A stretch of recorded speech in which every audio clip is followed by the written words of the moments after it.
Quelle est la particularité de mon marketing vidéo?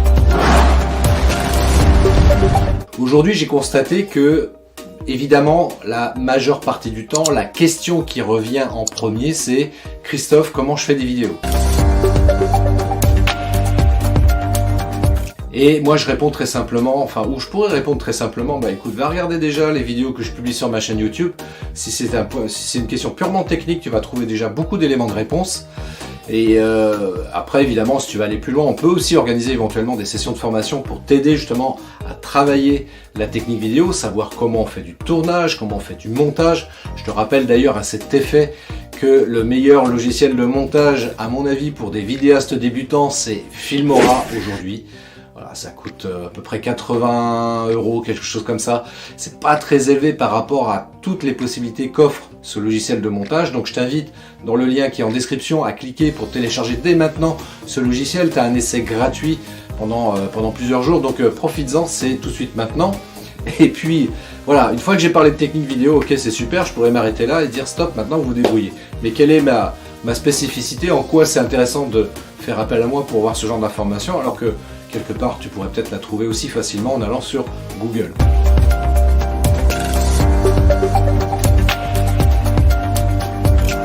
En fait, moi, si tu veux, l'approche que j'ai, elle est tripartite.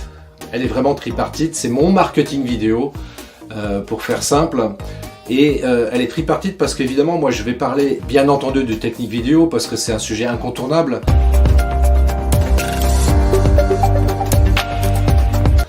Quand on parle de vidéo, il faut savoir comment faire du tournage et faire du montage, ça c'est la première chose. Ensuite, la seconde chose sur laquelle j'aime intervenir, c'est la stratégie marketing digital.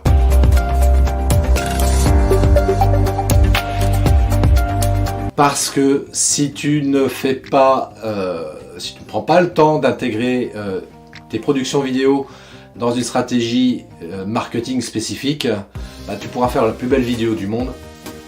Pas servir à grand chose, ça fera un flop total et c'est bien dommage parce que tu auras certainement passé de nombreuses heures à créer une vidéo qui sera tip top mais pour un résultat qui sera nul. Donc si tu veux optimiser l'efficacité de ta vidéo, évidemment il faut intégrer ça dans une vraie logique marketing, faute de quoi ça ne marchera pas. Donc c'est-à-dire qu'il faut bien penser en amont, à réfléchir à deux points particuliers, je le rappelle régulièrement, c'est d'une part quel est ton client idéal, quelle est ta cible précise que tu souhaites capter au travers de tes vidéos, et puis aussi le deuxième élément, c'est quoi l'objectif? Quel est ton objectif précis? Est-ce que c'est d'avoir, 20 clients de plus dans l'année? Est-ce que c'est d'avoir 50 000 € de plus de chiffre d'affaires par rapport à l'année précédente? Bien définir un objectif spécifique, indispensable. Voilà, donc c'est pour ça que ce deuxième aspect est très important. Et enfin, pour terminer, le troisième aspect qui, à mon avis, est le principal aspect sur lequel il est indispensable de commencer à travailler, qui est le mindset. Alors le mindset, c'est quoi? Ça va être tout simplement de travailler sur tes peurs et tes croyances par rapport à l'idée de faire des vidéos. Parce que bien souvent, il y a quelqu'un qui me disait encore dernièrement, j'ai la frousse de me filmer. Pour autant, elle avait conscience que c'était important de faire de la vidéo, alors là, pour le coup, c'est quelqu'un qui démarre de zéro. Et c'est pour ça que je lui dis, écoute, ce qu'on va faire, on va travailler ensemble sur cet aspect mindset et arriver à dépasser cette peur. Cette frousse de passer devant la caméra. Parce que c'est indispensable, parce que sinon, si tu te dis, ok, d'un point de vue technique, je sais faire, je sais comment intégrer mes vidéos sur un plan stratégie marketing, c'est top, je connais les règles par rapport à ça. Mais si tu as peur de te filmer, à un moment donné, qu'est-ce qui va se passer? Tu vas te dire, non, aujourd'hui, je me filme pas. J'ai pas envie, j'ai la trouille, machin, je me sens pas à l'aise avec la caméra, etc. On verra ça plus tard. Et finalement, de fil en aiguille, tu vas te procrastiner par rapport à ça.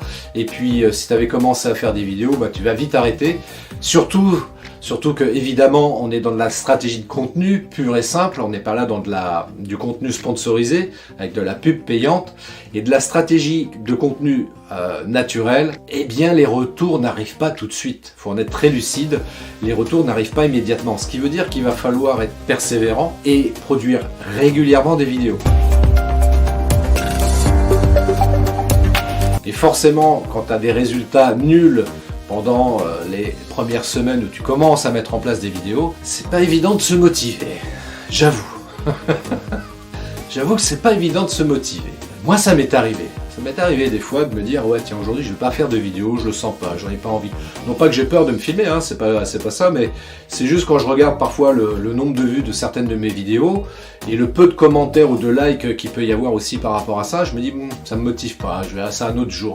Puis finalement, j'en fais pas et c'est bien dommage parce que j'oublie une chose essentielle, c'est que si je fais des vidéos, c'est pas pour moi. C'est pour toi que je l'ai fait et je sais que ce que j'ai à partager peut être réellement utile. S'il y a bien un truc qui peut peut-être te motiver justement à faire des vidéos, c'est toujours se rappeler la raison pour laquelle tu fais ce que tu fais. Dans ton activité entrepreneuriale, je veux dire quelque part, t'as pas de problème pour te lever le matin, prendre ta sacoche, aller voir ton client et lui proposer tes produits. Et bien de la même manière, quand tu fais des vidéos, tu dois avoir le même procédé. C'est-à-dire que tu dois pas être là en train de te poser la question « Ouais, machin, est-ce que ça va marcher ou pas? Je sais pas. » Non, t'y vas parce que tu sais que t'es là pour aider les gens, quoi. T'es là pour leur proposer une prestation ou un produit qui va leur apporter une vraie valeur ajoutée. Et le simple fait de te rappeler ça, bah, évidemment, c'est ça qui peut t'aider aussi à te motiver à faire des vidéos. Alors évidemment, ça résout pas le problème de la peur de la caméra, mais en tout cas, ça va y contribuer. Après, il y a d'autres... Évidemment, si on veut aller plus loin, il y a d'autres manières de fonctionner par rapport à ça, justement pour t'aider à dépasser tes peurs et tes croyances. C'est la raison pour laquelle, au travers de la formation de coaching que j'ai faite, donc c'est du coaching personnel et professionnel en neurosciences, aujourd'hui, ça me permet réellement, avec cet outil-là, de pouvoir t'aider à dépasser toutes ces peurs. Ça me permet de t'aider à dépasser toutes ces croyances limitantes qui t'empêchent de passer à l'action, qui t'empêchent de faire des vidéos. Donc si ça t'intéresse d'aller un petit peu plus loin, moi ce que je te propose, c'est de prendre contact avec moi dès maintenant au travers du lien qui est juste en dessous. Tu prends un rendez-vous sur mon agenda en ligne. Voilà, et ensemble, pendant ce temps-là, on prendra tout le temps nécessaire, pendant le temps qui sera alloué pour que je puisse t'aider à y voir plus clair justement sur la production de vidéos et surtout à y voir un peu plus clair sur éventuellement les croyances ou les peurs que tu peux avoir sur le fait de passer à l'action et de commencer à faire des vidéos. Mais oui, et ça aujourd'hui la vidéo on en a tous besoin, la preuve, hein, tu sais, je le rappelle régulièrement aussi, mais pourquoi les grandes marques font de la vidéo? Pourquoi ils font des pubs vidéo, que ce soit à la télé ou sur internet ou ailleurs? Parce qu'ils savent que ça marche, c'est l'outil le plus performant aujourd'hui pour capter l'attention des internautes. Pourquoi toi, entrepreneur, tu te prives de cette option-là? D'autant plus que tu as un smartphone, tu peux dès maintenant commencer à te filmer et à faire des vidéos et à booster comme ça ta visibilité sur les réseaux sociaux et à développer ton business.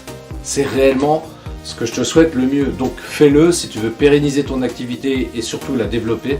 Exploite l'outil vidéo. Encore une fois, prends contact avec moi, prends rendez-vous sur le lien qui se trouve juste en dessous en description. Et vraiment, je te donnerai mes meilleurs conseils pour t'aider à avancer sur ce point-là.